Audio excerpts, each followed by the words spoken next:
নমস্কার সবাইকে। আশা করি সবাই ভালো আছো। আজকে এই ভিডিওতে আলোচনা করব ষোড়শ মহাজনপদের উত্থান নিয়ে। খ্রিস্টপূর্ব ষষ্ঠ শতক ভারতবর্ষের ইতিহাসে দুটি বিষয় নিয়ে সবচেয়ে বেশি গুরুত্বপূর্ণ। একটা হচ্ছে ধর্মীয় দিক থেকে প্রতিবাদী ধর্মীয় আন্দোলন, যেখানে বৌদ্ধ ধর্ম এবং জৈন ধর্মের বিস্তার সম্পর্কে আমরা জানতে পারি। আর আরেকটা হচ্ছে রাজনৈতিক ঐক্য। ভারতবর্ষের এই সময় রাজনৈতিকভাবে কোনো ঐক্য ছিল না, কোনো কেন্দ্রীয় কোনো শক্তি ছিল না ভারতবর্ষকে শাসন করার জন্য। যাই হোক, এই সময় আমরা ষোড়শ মহাজনপদের উত্থান আমরা দেখতে পাই। তাহলে এই ষোড়শ মহাজনপদগুলি নিয়ে বিস্তারিতভাবে আলোচনা করব, আর কোন কোন কোয়েশ্চেনগুলি ষোড়শ মহাজনপদ থেকে আসে সেগুলি নিয়ে আলোচনা করব। যাই হোক, ষোড়শ মহাজনপদ কথার অর্থ হচ্ছে বৃহৎ রাজ্য। খ্রিস্টপূর্ব ষষ্ঠ শতক থেকে মগধের উত্থান পর্যন্ত সময়টাকে বলা হয় ষোড়শ মহাজনপদের যুগ। খ্রিস্টপূর্ব ষষ্ঠ শতকে উত্তর ভারতে কোনো রাজনৈতিক ঐক্য ছিল না। এই সময় যে ছোট ছোট রাজ্যের অস্তিত্বের কথা জানা যায়, এগুলিকে একসঙ্গে আমরা ষোড়শ মহাজনপদ বলি। বৌদ্ধ গ্রন্থ অঙ্গুত্তর নিকায় থেকে আমরা জানি উত্তর ভারতে 15টি এবং দক্ষিণ ভারতে 1টি ছিল। এই জিনিসটা খুব বেশি গুরুত্বপূর্ণ। আরেকটা হচ্ছে বৌদ্ধ ধর্ম, কোন কোন বৌদ্ধ ধর্মগ্রন্থ, মানে কোন কোন গ্রন্থ থেকে আমরা ষোড়শ মহাজনপদ সম্পর্কে আমরা জানতে পারি, সেটা হচ্ছে যেমন দীঘ্ঘনিকায়, মহাবস্তু, পাণিনির অষ্টাধ্যায়ী, এগুলি থেকে আমরা জানতে পারি। আর এইগুলি বিশেষত ভৌগোলিক দিক থেকে কতটুকু কিভাবে বিস্তৃত ছিল সেই জিনিসটা যদি আমরা বলি, তাহলে সেটা হচ্ছে আফগানিস্তানের কাবুল থেকে দক্ষিণ ভারতের গোদাবরী নদী পর্যন্ত উপকূলের মধ্যবর্তী অঞ্চলে এই মহাজনপদগুলির অস্তিত্ব ছিল। তাহলে এবার আসি ষোড়শ মহাজনপদগুলি, বিশেষত কাশী, কুশল, অঙ্গ, মগধ, বৃচি, মল্ল, চেদি, বৎস, মৎস্য, কুরু, পাঞ্চাল, সুরসেন, অশ্ম, গোবন্তী, গান্ধার, কাম্বুজ। এইভাবে আমরা ষোড়শ মহাজনপদগুলির নাম আমরা মুখস্থ করে আমরা বলতে পারি। যাই হোক, এবার আসছি ষোড়শ মহাজনপদগুলি নাম কি, কোন নদীর তীরে ছিল, কী ধরনের শাসন ছিল, রাজধানী, বর্তমান অবস্থান আর রাজার নাম। তাহলে মহাজনপদগুলির নাম, নিকটবর্তী নদী, শাসনের প্রকৃতি, রাজধানী, আর বর্তমান কোন অঞ্চলে রয়েছে, আর রাজার নাম। সব জায়গাতে আমরা রাজার নাম পাই না, তারপরেও যেগুলি পাওয়া যায় সেগুলি আমি উল্লেখ করছি। কাশী তাহলে বরুণা বা অসী নদীর তীরবর্তী, রাজতান্ত্রিক ছিল, বেশিরভাগ রাজতান্ত্রিক ছিল, 14টাই রাজতান্ত্রিক ছিল। রাজধানী হচ্ছে বারাণসী আর বর্তমান উত্তরপ্রদেশ এবং বেনারসের অঞ্চল। রাজার নাম পাওয়া যায় না। কৌশল, গোমতী, সাদানীরা, সর্পিকা এবং সরয়ূ নদীর তীরে অবস্থিত। আচ্ছা, রাজতান্ত্রিক ছিল, শ্রাবস্তী অঞ্চল, কুশাবতী তার দক্ষিণাঞ্চল, 2টা রাজধানী ছিল। তারপরে এখানে অযোধ্যা বা ফৈজাবাদ বর্তমান, আর শাসক ছিলেন প্রসেনজিৎ। তাহলে শক্তিশালী মহাজনপদগুলির মধ্যে কুশল একটি মহাজনপদ ছিল। তারপর হচ্ছে অঙ্গের রাজধানী হচ্ছে চম্পা আর বা চন্দন। চম্পা বা চন্দন নদীর পাশাপাশি ছিল, চম্পা বা চন্দন বলা হয়, এবং সেটা গঙ্গা নদীর পাশাপাশি ছিল এবং চম্পা নদীও বলা হয়। রাজতান্ত্রিক ছিল চম্পা বা মালিনী, চম্পার পূর্ব নাম ছিল মালিনী। তাহলে এখানে একটা কোয়েশ্চেন আসতে পারে যে অঙ্গের যে রাজধানী ছিল চম্পা, এর পূর্ব নাম কী ছিল? আর ঝাড়খণ্ডের দেওঘর, মানে এখন যেখানে ত্রিপুরার থেকে যারা আছে আমি বলছি, যেখানে রয়েছে কি বলবো, সৎসঙ্গ রয়েছে এবং ত্রিপুরার থেকে ট্রেনও আছে। সেই ঝাড়খণ্ড এবং বিহারের ভাগলপুর ও মুঙ্গের জেলা হচ্ছে কাশী অঙ্গরাজ্যের অবস্থান। এই হচ্ছে প্রথম 3টা, বাকিগুলি একটা একটা করে আলোচনা করব।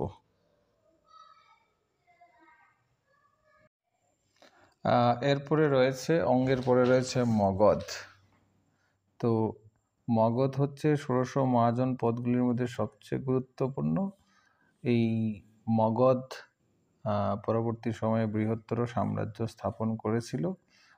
পশ্চিমে সোন এবং পূর্বে চম্পা নদী ছিল মগধের 2টা গুরুত্বপূর্ণ নদী। মগধ রাজতান্ত্রিক ছিল।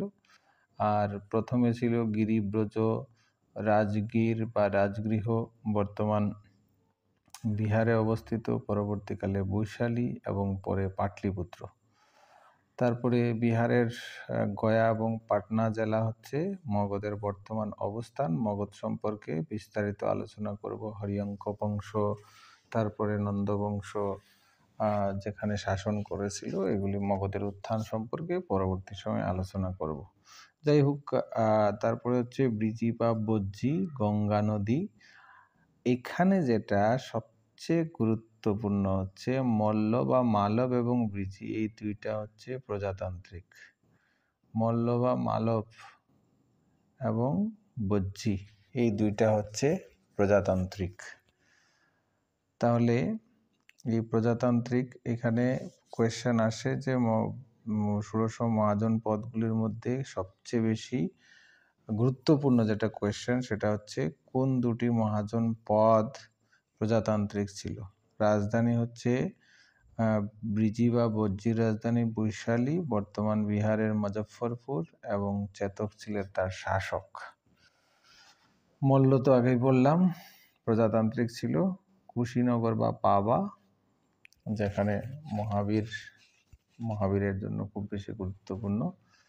আর উত্তরপ্রদেশের মহাবীর না, বুদ্ধের যেখানে মহাপরিনির্বাণ হয়, কুশীনগর বা পাবা, উত্তরপ্রদেশের গোরক্ষপুর জেলায় অবস্থিত। তারপরে হচ্ছে চেদি, যমুনা নদীর পার্শ্ববর্তী চেদি, রাজতান্ত্রিক। রাজধানী হচ্ছে শুক্তিমতি বা শুক্তি, গঙ্গার দক্ষিণ এলাকায় পশ্চিমে অবস্থিত। শিশুপাল ছিলেন তার শাসক। বৎস, সেটাও কিন্তু গঙ্গা নদীর বৎস বা বংশ, বিশেষ সব জায়গাতে আমরা বৎসই পাই, মহাভারতের একটা জায়গাতে বংশ পাই। তাহলে যমুনা নদীর গঙ্গা যমুনার পাশাপাশি ছিল এবং রাজতান্ত্রিক ছিল এটা। কোশাম্বী বা কোশাম, বেশিরভাগ ক্ষেত্রে কোশাম্বী পাওয়া যায়। এলাহাবাদের পার্শ্ববর্তী অঞ্চল, এবং উদয়ন ছিলেন তার শাসক। তারপর হচ্ছে কুরু, এখন কোন নদীর তীরে অবস্থিত ছিল সেটা সঠিকভাবে জানা যায় না। রাজতান্ত্রিক আর পরে গণতান্ত্রিক, এখানে একটা কোয়েশ্চেন আসতে পারে, কোন মহাজনপদ প্রথমে রাজতান্ত্রিক ছিল এবং পরে গণতান্ত্রিক হয়েছে। ইন্দ্রপ্রস্থ, আমরা পাণ্ডবদের অজ্ঞাতবাসের আগে আমরা দেখতে পাই যে ইন্দ্রপ্রস্থে তারা, এবং সেখানে ছিল হস্তিনাপুর, যেখানে কুরুক্ষেত্রের যুদ্ধ হয়েছিল, দিল্লি এবং তার পার্শ্ববর্তী এলাকা। আর কৌরব্য তারা শাসক ছিল। পাঞ্চালও আমরা মহাভারতে পাই, গঙ্গা ও ভাগীরথী নদীর তীরে পাঞ্চাল যেখানে ছিল। আর গঙ্গা ভাগীরথী 6ষ্ঠ শতক নাগাদ গণতান্ত্রিক। তাহলে কুরু এবং পাঞ্চাল প্রথমে রাজতান্ত্রিক ছিল, এই দুইটা প্রথমে রাজতান্ত্রিক ছিল, পরে গণতান্ত্রিক হয়, কুরু এবং পাঞ্চাল।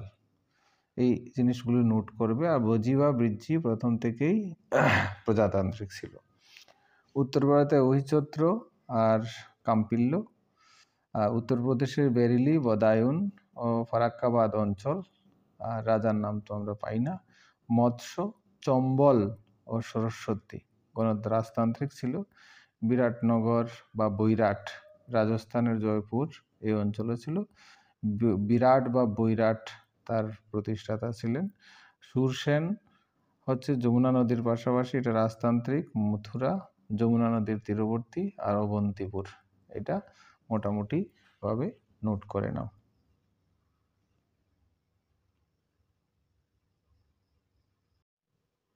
পরবর্তী মহাজন পদ হলো অশ্মক। এখানে অশ্মক বা অশ্বক গোদাবরী নদীর পার্শ্ববর্তী ছিল, রাজতান্ত্রিক ছিল। পঠান বা পঠালি, অনিশ্চিত গোদাবরী নদীর তীরবর্তী অঞ্চল। এটা এস.সি. রায়চৌধুরী এই কথাটা বলেছেন।